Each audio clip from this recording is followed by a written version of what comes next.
So I don't know if I want to talk about Candice Owens doing a 180 and trying to convince us that she is for us. By us, I mean the blacks.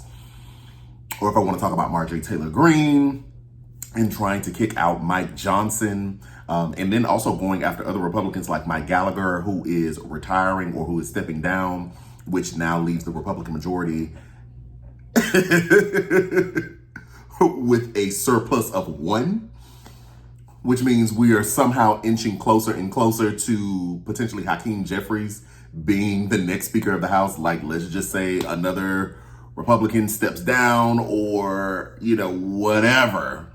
I don't know what I want to talk about. I don't know if I want to talk about how the government nearly subverted another government shutdown and why they are waiting to the very last second to do this when they already know when the shutdown is coming, because you all keep doing continuing resolution, so you know when the end date is. So then we get up to this cliff and then y'all are doing something. And I don't mean the whole of Congress. It is definitely House Republicans that are doing it, but I'm saying Congress because that's, Congress functions.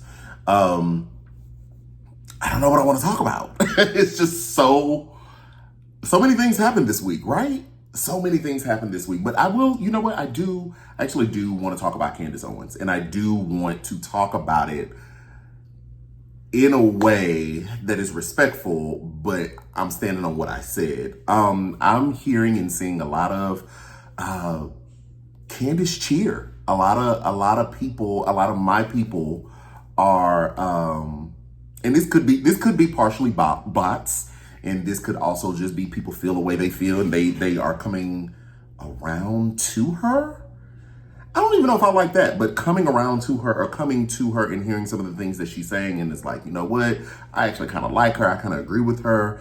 We saw that she just recently did the Joe Budden podcast, and then, or whatever he did, Patreon, whatever the case may be. And then she did the Breakfast Club, which I thought was really weird.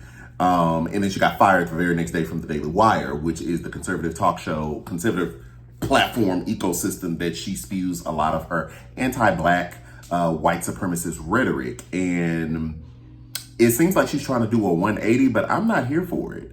I am here for the 180 because I give space and grace for anybody who wants to change a position, cool. But what you're not going to do for me, now this is for me and my opinion and how I feel, what you're not going to do is spew out for years the denigration of black people, particularly black men, put out this movie that purports that we all didn't see George Floyd be murdered, and somehow try to make his past relevant to the murder that we saw on camera.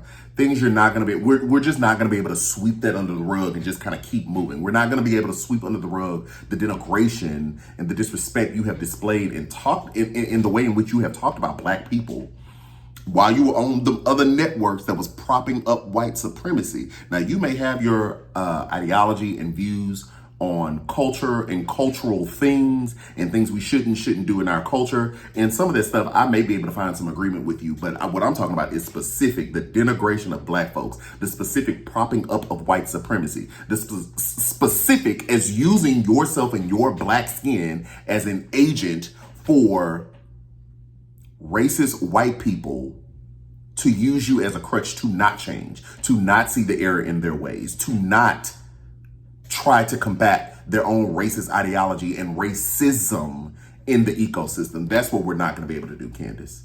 That's what we're not going to be able to do. So, if you want to change your position, which I don't really think you're changing your position, I think that the jig is up over there. You done pissed them white people off enough. And I guess I can say that word because I'm on my own platform. Typically, I don't use that word out loud like that. Sorry, family, if you are watching this with your children. I do apologize about that. I will refrain. But you have upset the powers that be over there where you were, and now you are trying to come home, or you are trying to change your follower base. And so now, no. Again, like I said in the beginning, I'm all for people changing their positions. Change your position. If you've been enlightened in some way, then that's fine, but you must atone for the things in which you have done.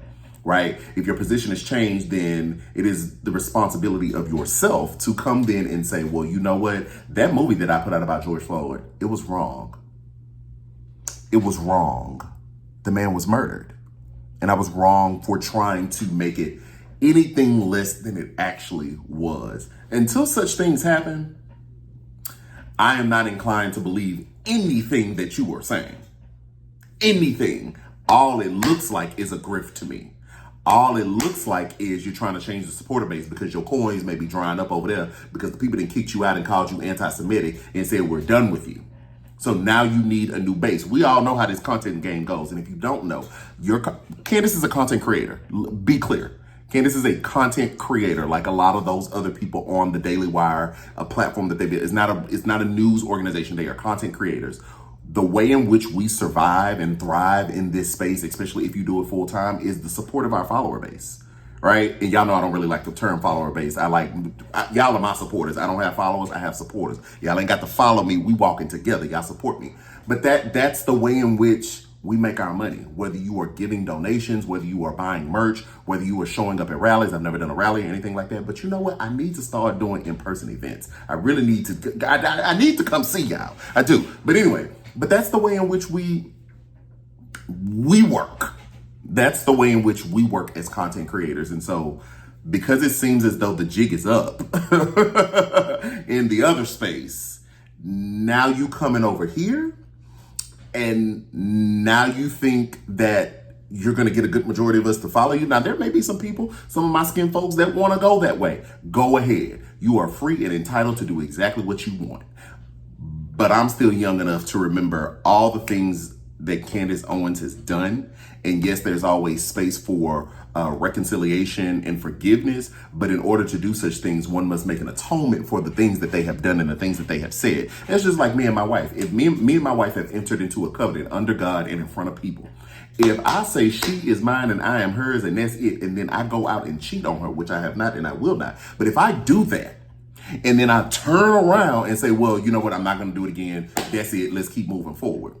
How can one have true reconciliation if I actually don't apologize for the things that I've done, for the impact that I've had, for the words that I've used, for the feelings that I've created, negative feelings that I've created?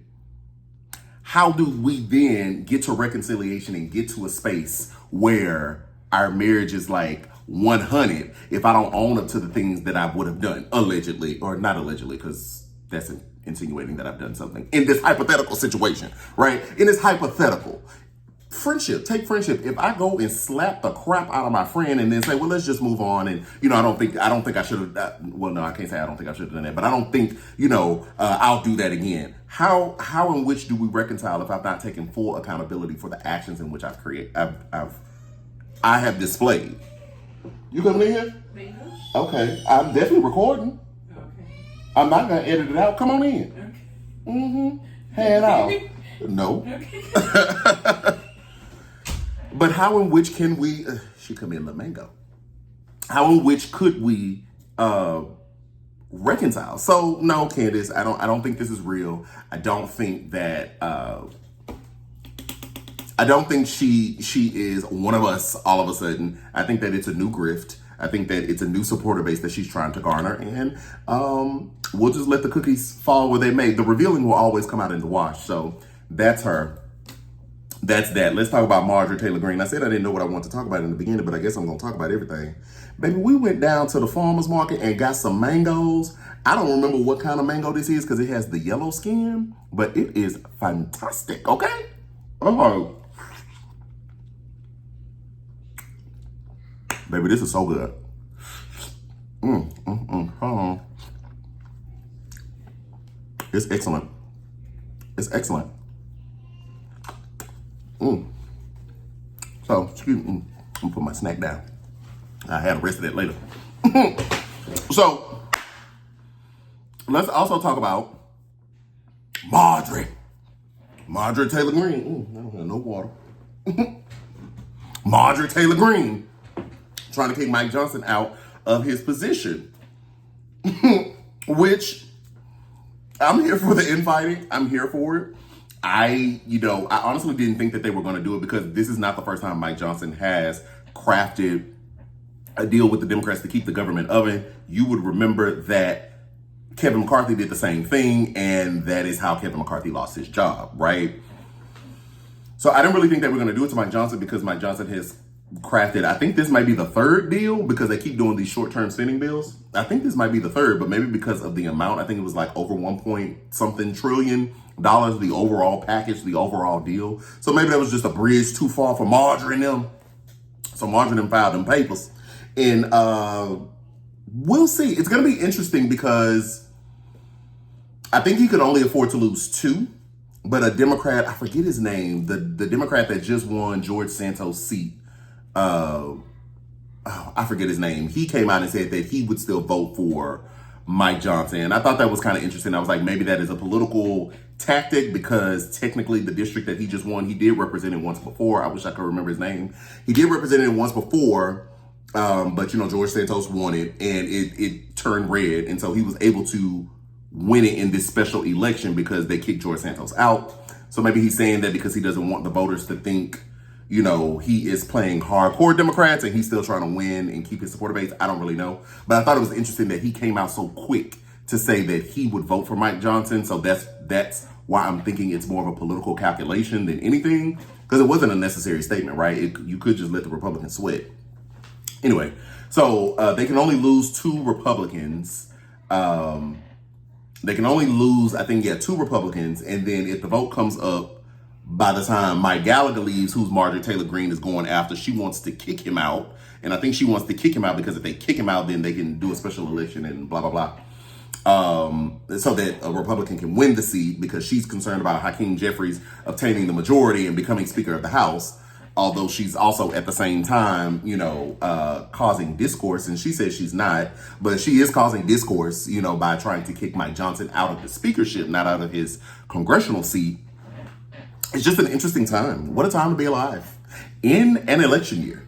I mean, in an election year, I don't know what Republican voters think, and maybe I should do and spend a little bit more time talking to Republican voters and finding out what they think. But I mean, if this was on the Democrat side, and it's not like I'm a hardcore Democrat or anything like that, but if this was the side that I continue to vote for and they just couldn't get it right, do I still vote for them? Like, do I stay at home? Do I not vote? Like, what does one do? Because the shenanigans and the chicanery is tragic. It's toxic. Oh, let me cover that up. It's a little junkie back there. The shenanigans and chicanery is just tragic. And I just don't know how you keep voting for, well, I wouldn't keep voting for people or a person who clearly couldn't do the job, but that's me. And I think, I ain't gonna say that. That's me. So I don't know what Republicans do, but I think it will be interesting. It's definitely going to be interesting. So, we'll stay abreast and stay tuned down here to see what's going on. But let me know what you think. Let me know what you think, not only about Candace, but also about Marjorie Taylor Green filing for Mike Johnson to lose his speakership. What do you think about Mike Gallagher, the Republican that is vacating his seat and saying, I'm done with this. He's leaving Congress. I think he's leaving in like 2 weeks, in like early April. And what do you think about the potential of Hakeem Jeffries potentially becoming Speaker of the House before we even have the November election? Well, even if the Democrats won, he still wouldn't be Speaker of the House. He wouldn't be Speaker of the House until the following year when everybody got sworn in January. So, context. But just thoughts. Meet me in the comments. Let me know.